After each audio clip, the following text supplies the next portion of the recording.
मैं Rose Oraon, assistant professor, department of history, Ramgarh college Ramgarh, Vinoba Bhave university से इतिहास विषय के अंतर्गत गुटनिरपेक्ष आंदोलन के बारे में जानकारी दे रही हूँ। अंतर्राष्ट्रीय राजनीति में गुटनिरपेक्षता की नीति का उदय द्वितीय विश्व युद्ध के पश्चात हुआ। द्वितीय विश्व युद्ध के बाद अमेरिका और सोवियत संघ विश्व में दो महाशक्तियों के रूप में उभरे। अमेरिका पूंजीवाद का समर्थक था और सोवियत रूस साम्यवाद का। द्वितीय विश्व युद्ध के बाद शीत युद्ध का दौर शुरू हो चुका था। यह वह समय था जब उपनिवेशवाद पतन के दौर में था और दुनिया के अनेक देश आजाद हो रहे थे। द्वितीय विश्व युद्ध के तुरंत बाद एशिया और अफ्रीका के कई देश परतंत्रता के बंधन से स्वतंत्र हो गए थे। इन स्वतंत्र राष्ट्रों को दोनों महाशक्तियों ने वैचारिक आधार पर अपनी ओर मिलाना चाहा, परंतु नव स्वतंत्र राष्ट्रों ने अपने अपने तरीके से अपने देश की सामाजिक तथा आर्थिक व्यवस्था के पुनर्निर्माण की प्रक्रिया शुरू की। एशिया, अफ्रीका और लैटिन अमेरिका के नव स्वतंत्र राष्ट्र किसी गुट में शामिल होकर अपना विकास अवरुद्ध करना नहीं चाहते थे। इसलिए इन देशों ने दोनों महाशक्तियों से दूरी बनाए रखने और सभी देशों से मित्रतापूर्ण संबंध बनाए रखने की नीति का अवलंबन किया। यही देश तीसरी दुनिया के देश के नाम से जाने जाते हैं। इन देशों ने तटस्थता, अलगाववाद की बजाय गुटनिरपेक्ष नीति को अपनाया। गुटनिरपेक्षता का अर्थ एक ऐसी विदेश नीति जिसमें शीत युद्ध और सैनिक संधियों से पृथक रहते हुए भी अंतर्राष्ट्रीय संबंधों में राष्ट्रीय हितों तथा अंतर्राष्ट्रीय शांति और सुरक्षा की दृष्टि से सक्रिय भागीदारी से है। गुटनिरपेक्ष शब्द का प्रयोग सर्वप्रथम जॉर्ज लिस्का ने किया तथा इस नीति को व्यवहारिक रूप देने का श्रेय भारत के प्रथम प्रधानमंत्री जवाहरलाल नेहरू को प्राप्त है। विभिन्न विद्वानों ने गुटनिरपेक्षता को अलग अलग ढंग से परिभाषित किया है। पंडित जवाहरलाल नेहरू के शब्दों में गुटनिरपेक्षता से तात्पर्य है एक राष्ट्र द्वारा सैनिक गुटों से अपने आप को अलग रखने का प्रयत्न। इसका अर्थ है जहां तक संभव हो समस्याओं को सैन्य दृष्टिकोण से न देखना। जॉर्ज लिस्का ने गुटनिरपेक्षता को परिभाषित करते हुए लिखा है कि किसी विवाद में यह जानते हुए कि कौन सही है और कौन गलत, किसी का पक्ष लेना तटस्थता है, किंतु असंलग्नता या गुटनिरपेक्षता का अर्थ है सही और गलत में भेद करके सदैव सही नीति का समर्थन करना। गुटनिरपेक्ष नीति से अभिप्राय है किसी भी देश के साथ सैनिक गठबंधन में सम्मिलित न होना, हर प्रकार की आक्रामक संधि से दूर रहना, शीत युद्ध से स्वयं को पृथक रखना तथा राष्ट्र हित को ध्यान में रखते हुए न्यायोचित पक्ष में अपने विदेश नीति का संचालन करना। यह एक ऐसी व्यवहारिक नीति है जो विश्व शांति तथा अस्तित्व के सिद्धांत में विश्वास रखती है।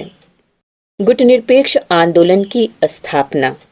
भारत के प्रधानमंत्री पंडित जवाहरलाल नेहरू, इंडोनेशिया के राष्ट्रपति सुकर्नो, मिस्र के राष्ट्रपति गमाल अब्दुल नासिर, युगोस्लाविया के राष्ट्रपति जोसेफ बोर्ज टीटो, घाना के क्वामे एनक्रूमा ने गुटनिरपेक्ष आंदोलन की स्थापना में महत्वपूर्ण भूमिका निभाई। इनकी पहल पर 1955 ईस्वी में बारडुंग में एशियाई और अफ्रीकी देशों का पहला सबसे बड़ा सम्मेलन आयोजित किया गया। इस सम्मेलन में दुनिया के देशों के बीच आर्थिक सहयोग बढ़ाने और विश्व में अंतर्राष्ट्रीय शांति के एक नए युग में प्रवेश करने की आवश्यकता पर बल दिया गया। 6 वर्ष पश्चात युगोस्लाविया के राष्ट्रपति जोसेफ बोर्ज टीटो ने 1961 ईस्वी में बेलग्रेड में गुटनिरपेक्ष देशों का सम्मेलन बुलाया। इस सम्मेलन में 25 देशों ने भाग लिया। इस तरह यह एक ऐसा अंतर्राष्ट्रीय संस्था बन गया जो विकसित देशों के हितों की तुलना में तृतीय विश्व के देशों की सामूहिक, राजनीतिक और आर्थिक मुद्दों की अभिव्यक्ति के लिए एक मंच का कार्य करे। गुटनिरपेक्ष आंदोलन के उद्देश्य। गुटनिरपेक्ष आंदोलन शीत युद्ध एवं द्विध्रुवीय प्रणाली के विरुद्ध नव स्वतंत्र देशों का एक ऐसा सम्मिलित अभियान था जिसमें अंतर्राष्ट्रीय शांति, सद्भावना और आर्थिक विकास के साथ साथ उनके राष्ट्रीय हितों को ध्यान में रखना था। नव स्वतंत्र देश उपनिवेशवाद, रंगभेद, साम्राज्यवाद, आर्थिक असमानता आदि के पक्षधर नहीं थे, बल्कि स्वतंत्रता, सह अस्तित्व, अहिंसा और विश्व बंधुत्व के सिद्धांत के पक्षधर थे। नवोदित राष्ट्र सैनिक संधियों से बंधने की इच्छा नहीं रखते थे। उनमें राष्ट्रवाद और स्वतंत्र विदेश नीति निर्माण की भावना थी। तीसरे विश्व युद्ध के खतरे को टालने, विश्व शांति एवं सहयोग को बढ़ावा देने की इच्छा और तकनीकी तथा आर्थिक विकास की आवश्यकता ने तीसरे देशों को गुटनिरपेक्ष आंदोलन की ओर अग्रसर किया। पंचशील सिद्धांत को गुटनिरपेक्ष आंदोलन का सैद्धांतिक व्याख्या माना गया। गुटनिरपेक्ष आंदोलन समर्थित देश, जिसे नाम के द्वारा भी जाना जाता है, के उद्देश्य हैं: पहला, विश्व में शांति कायम रखना। दूसरा, दो महाशक्ति गुटों से अलग रहना। तीसरा, निशस्त्रीकरण को बढ़ावा देना। चौथा, प्रजाति भेदभाव को समर्थन न करना। पांचवा, राष्ट्रों के बीच शांतिपूर्ण अस्तित्व की भावना को विकसित करना। छठा, सभी राष्ट्रों की प्रादेशिक अखंडता और संप्रभुता को बनाए रखना और एक दूसरे का सहयोग करना। सातवां, आधारभूत मानव अधिकारों को प्रोत्साहन देना। आठवां, सैनिक गठबंधन से अलग रहना। नौवां, तकनीकी और आर्थिक विकास करना। और 10वां, नई अंतर्राष्ट्रीय अर्थव्यवस्था को बढ़ावा देना। गुटनिरपेक्ष आंदोलन के उद्देश्य की पूर्ति के लिए समय समय पर शिखर सम्मेलन आयोजित होते रहे। प्रथम शिखर सम्मेलन 1 सितंबर 1961 ईस्वी को बेलग्रेड में संपन्न हुआ, जिसमें 25 अफ्रीकी और एशियाई देशों ने भाग लिया। इसमें उन्हीं देशों को आमंत्रित किया गया जो देश गुटनिरपेक्षता तथा शांतिपूर्ण सह अस्तित्व पर आधारित स्वतंत्र विदेश नीति का अनुसरण करता हो, जो उपनिवेशवाद और साम्राज्यवाद का विरोध करता हो, शीत युद्ध से संबंधित किसी सैनिक गठबंधन का सदस्य ना हो, उसकी किसी भी महाशक्ति के साथ कोई द्विपक्षीय संधि ना हो तथा उसने अपने प्रदेश में शीत युद्ध के संदर्भ में किसी महाशक्ति को सैनिक अड्डा स्थापित करने की अनुमति न दी हो। गुटनिरपेक्ष आंदोलन की सदस्यता के लिए भी इन्हीं मूल्यों को रखा गया। इस शिखर सम्मेलन में विचार विमर्श के पश्चात कुछ बातों पर सहमति बनी। पहला, विभिन्न सामाजिक और आर्थिक व्यवस्था वाले देशों के मध्य शांतिपूर्ण अस्तित्व को क्रियान्वित करने की आवश्यकता पर बल। दूसरा, नव स्वतंत्र राष्ट्रों के विकास के लिए भौतिक और सांस्कृतिक व्यवस्था में अंतर्राष्ट्रीय सहयोग का विस्तार करना।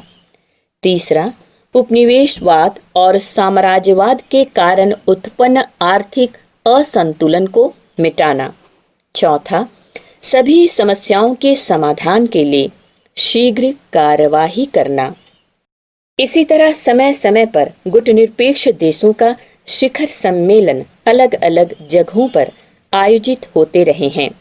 लगभग सभी सम्मेलनों में विश्व शांति, उपनिवेशवाद का विरोध तथा गुटनिरपेक्षता पर बल दिया गया।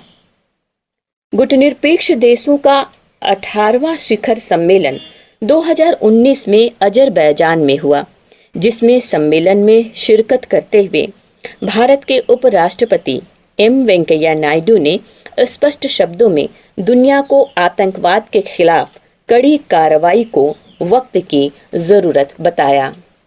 गुटनिरपेक्ष आंदोलन की उपलब्धि।